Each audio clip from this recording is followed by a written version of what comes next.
Hello students. अब अपन ionic radius की बात करते हैं। आयनिक रेडियस किस टाइप से देखेंगे अपन। ये बहुत ही ज़्यादा इम्पोर्टेंट है और ये बहुत ज़्यादा काम आने वाली रेडियस होती है। इसको ज़रूर आप अच्छे से पढ़ना।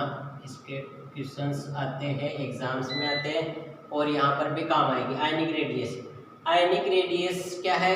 कोई भी जो एटम रहेगा वो किसी आयन में चेंज होगा, उसके बाद अपन उसकी रेडियस देखेंगे। तो मैंने जैसे यहाँ पर ये एटम ले लिया, ये एटम ले लिया। अब इस एटम की तीन कंडीशन हो सकती है। तीन कंडीशन कैसी हो सकती है? या तो ये न्यूट्रल रहे, न्यूट्रल का मतलब जैसा है वैसा का वैसा ही रहे। जैसे मैंने यहाँ पर कार्बन ले लिया, तो यहाँ पर ये कार्बन ऐसा कैसे रहेगा? या ये केटाइन के रूप में रहे। केटाइन का मतलब इस पे पॉजिटिव चार्ज आ जाए। Cation the positive charge.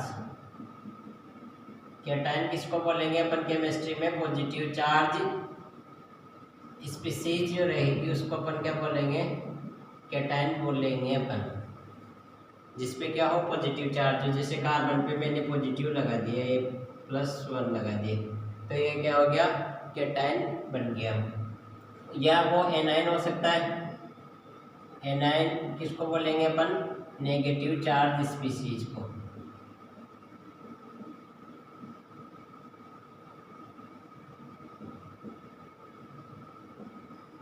और नेगेटिव चार्ज स्पीसीज को अपन एनाइन बोलेंगे। और ये जैसे कार्बन अपन एग्जांपल ये ले लिया, तो ये कार्बन पे जैसे -1 चार्ज आ गया, कार्बन पे एक चार्ज लगा दिया -1, इसका मतलब क्या होता है? नेगेटिव। यहाँ पर ऐसे लगते ही नेगेटिव हो जाएगा। तो ये कैटायन हो गया, ये एनायन हो गया और न्यूट्रल। किसी भी एटम की अपन तीन पोजीशन दे सकते हैं, तो तीनों। अब न्यूट्रल की जो रेडियस रहेगी वो तो रहेगी सही, पर कैटायन जब वो बनेगा तब उसकी रेडियस क्या होगी? एनायन जब वो बनता है तब उसकी रेडियस क्या होगी, ये अपन देखेंगे। तो रेडियस के बारे में ये कहा जाता है कि जब भी कैटायन बनते हैं, तो कैटायन बनते हैं तो क्या होता है कि इलेक्ट्रॉन्स क्या होते हैं? कैटायन बनते समय इलेक्ट्रॉन्स, रिमूवल ऑफ इलेक्ट्रॉन।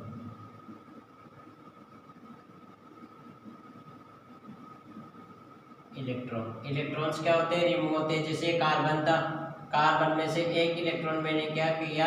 निकाल दिया। माइनस का मतलब क्या है? निकालना।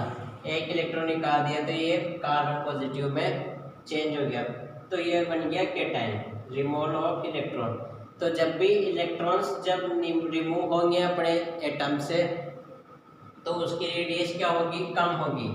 तो हमेशा इसकी रेडियस से कम होगी। तो यहाँ पर रेडियस क्या होगी? डिक्रीज होगी। कैटायन में रेडियस डिक्रीज होती है। कैटायन में रेडियस क्या होगी? डिक्रीज होगी। और एनायन क्या होते हैं? एनायन होते हैं गेन ऑफ इलेक्ट्रॉन्स। इलेक्ट्रॉन अगर गेन करता है, इलेक्ट्रॉन अगर वो लेता है एटम, तो क्या बनते हैं? एनायन बनते हैं। और एनायन की रेडियस अपने पेरेंट एटम से ज़्यादा होती है, क्योंकि इस इलेक्ट्रॉन क्या हो रहा है? ऐड हो रहा है उसके अंदर, तो इसकी रेडियस बढ़ेगी। जैसे ये कार्बन था, कार्बन ने क्या किया? कार्बन में अपन ने एक इलेक्ट्रॉन जोड़ दिया। यहाँ प्लस का मतलब होता है जोड़ना, और ऊपर एटम के ऊपर प्लस का मतलब होता है निकालना। यहाँ पर प्लस कहाँ है? प्लस एक के आगे है, प्लस है, इसका मतलब होता है जोड़ना। किसी एटम पे प्लस नहीं है, किसी भी एटम पे प्लस लग जाए तो इलेक्ट्रॉन्स कम होते हैं, ये याद रखना। तो यहाँ पर अपन ने एक इलेक्ट्रॉन जोड़ दिया इस पे, तो ये कार्बन नेगेटिव हो गया। और जब ऐसा होगा तो इसकी रेडियस क्या होगी?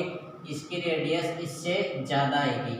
रेडियस इसकी ज़्यादा रहेगी, इसकी कम रहेगी। तो यहाँ क्या होगा? रेडियस बढ़ जाएगी। एक मिनट।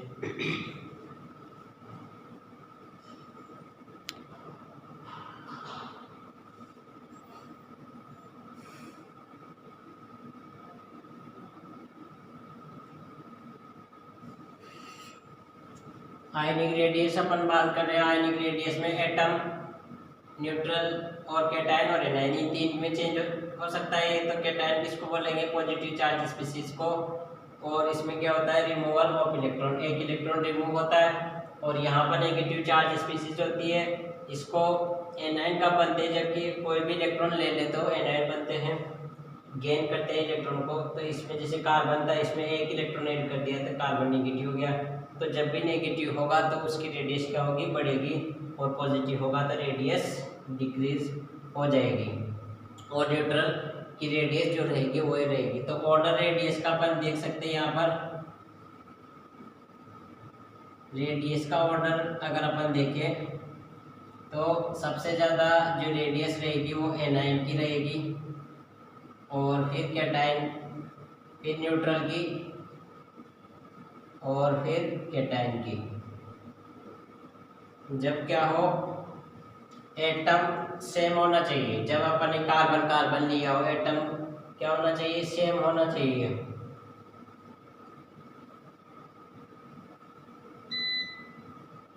एटम सेम हो गया। ये ऑर्डर कब काम करेगा? जब नंबर जेड सेम हो।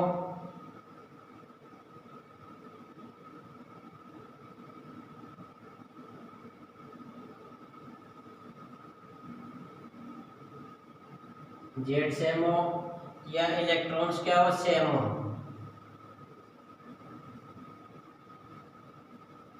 तब अपना ये ऑर्डर काम करेगा। एनायन की रेडियस ज़्यादा रहेगी, फिर न्यूट्रल की, फिर कैटायन की। तो ये रेडियस है, इसको अपन एग्जाम्पल लेके अभी और करते हैं कि एनायन की रेडियस कैसे ज़्यादा रहेगी, कैटायन की कैसे कम रहेगी। तार लो।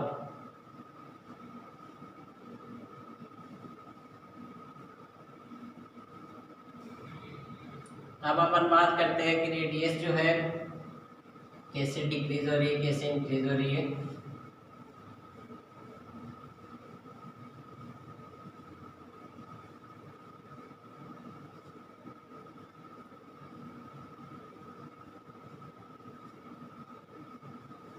कैटायनिक रेडियस की अपन बात करें, अगर कैटायन की रेडियस की,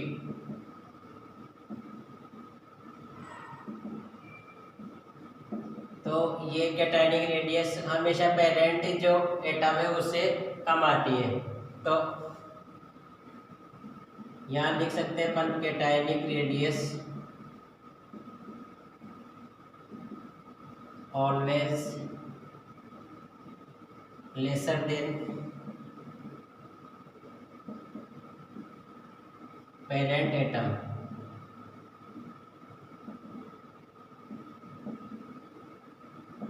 कैसे होगी? एग्जाम्पल ले लेते हैं अपन। जैसे मैंने सोडियम लिया, ये सोडियम था, और सोडियम में से एक इलेक्ट्रॉन मैंने क्या कर दिया? रिमूव कर दिया।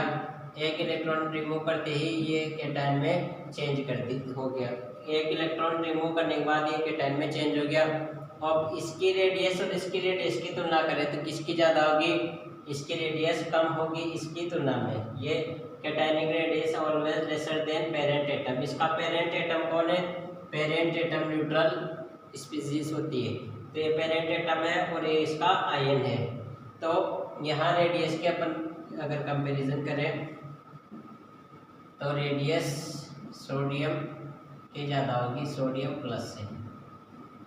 ये इस टाइप से अपन रेडियस चेक कर सकते हैं। जैसे मैंने एक और एग्जांपल ले लेते हैं अपन। आयरन लिया, आयरन +2 लिया, तो यहाँ पर भी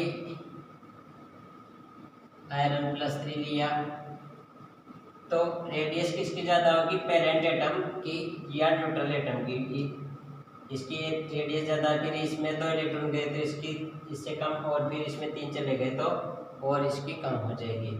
तो रेडियस का ऑर्डर अपन ऐसे दे सकते हैं। Cationic radius, cationic radius always lesser than parent atom. इसको डालो। थर्ड बात करते अपन एनायनिक रेडियस की। एनायनिक रेडियस में बोला जाता है कि anionic radius always greater than parent atom.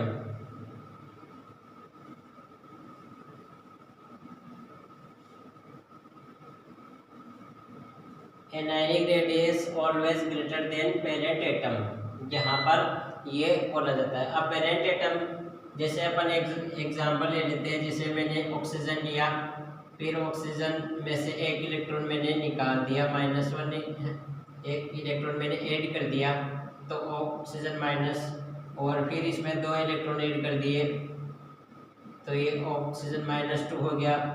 ये और अपन कर सकते हैं, तो ऑक्सीजन था, इसमें एक इलेक्ट्रॉन और ऐड हो गया और 2 इलेक्ट्रॉन ऐड हो गए। तो जैसे जैसे इलेक्ट्रॉन ऐड होते जाते हैं तो उसकी रेडियस क्या होती है, बढ़ती जाती है। तो यहाँ पर अगर ऑर्डर देखें अपन, रेडियस का ऑर्डर अगर देखें तो ये होगा ऑक्सीजन -2 की रेडियस ज़्यादा रहेगी, फिर ऑक्सीजन माइनस वाले की, और फिर सिंपल ऑक्सीजन। तो इसका पेरेंट एटम तो कौन सा है, ये है न्यूट्रल वाला, और ये एनायन में है। तो anionic radius always greater than parent atom, parent atom से इनकी रेडियस क्या होगी, ज़्यादा होगी। और अब अपने को अगर जैसे न्यूट्रल स्पीसीज दे रखी हो, कैटायन दे रखा हो, एनायन दे रखा हो, और उनमें रेडियस का कंपैरिजन करना हो, तो एनायनिक रेडियस को अपन पहले रखेंगे, फिर उसके बाद कैटायनिक, फिर उस एनायनिक के बाद न्यूट्रल, और न्यूट्रल के बाद कैटायनिक रेडियस। ऐसे क्वेश्चंस है बुक में, तो उनको सोल्व करना। तो ये रेडियस का जो कंसेप्ट था ये मैंने समझा दिया आपको। और एनायनिक रेडियस क्यों ज़्यादा होती है, क्योंकि इसमें जो इलेक्ट्रॉन्स आते हैं, एनायनिक रेडियस में जो इलेक्ट्रॉन आते हैं, उन इलेक्ट्रॉन्स क्या एक सेल से, जैसे जैसे ऑक्सीजन में अगर इलेक्ट्रॉन आएंगे तो ऑक्सीजन की बात अलग है, पर किसी में इलेक्ट्रॉन्स अगर आते हैं तो शेल्स भी क्या बढ़ जाते हैं, और शेल्स बढ़ते हैं तो रेडियस बढ़ जाती है, इसलिए एनायन की रेडियस ज़्यादा होती है। अब अगली मैं नेक्स्ट अपन फिजिकल प्रॉपर्टीज जो देख रहे थे उसमें और भी अपन फिजिकल प्रॉपर्टीज चेक करेंगे इनकी। आज ये अपन इतना ही रखेंगे। Thank you.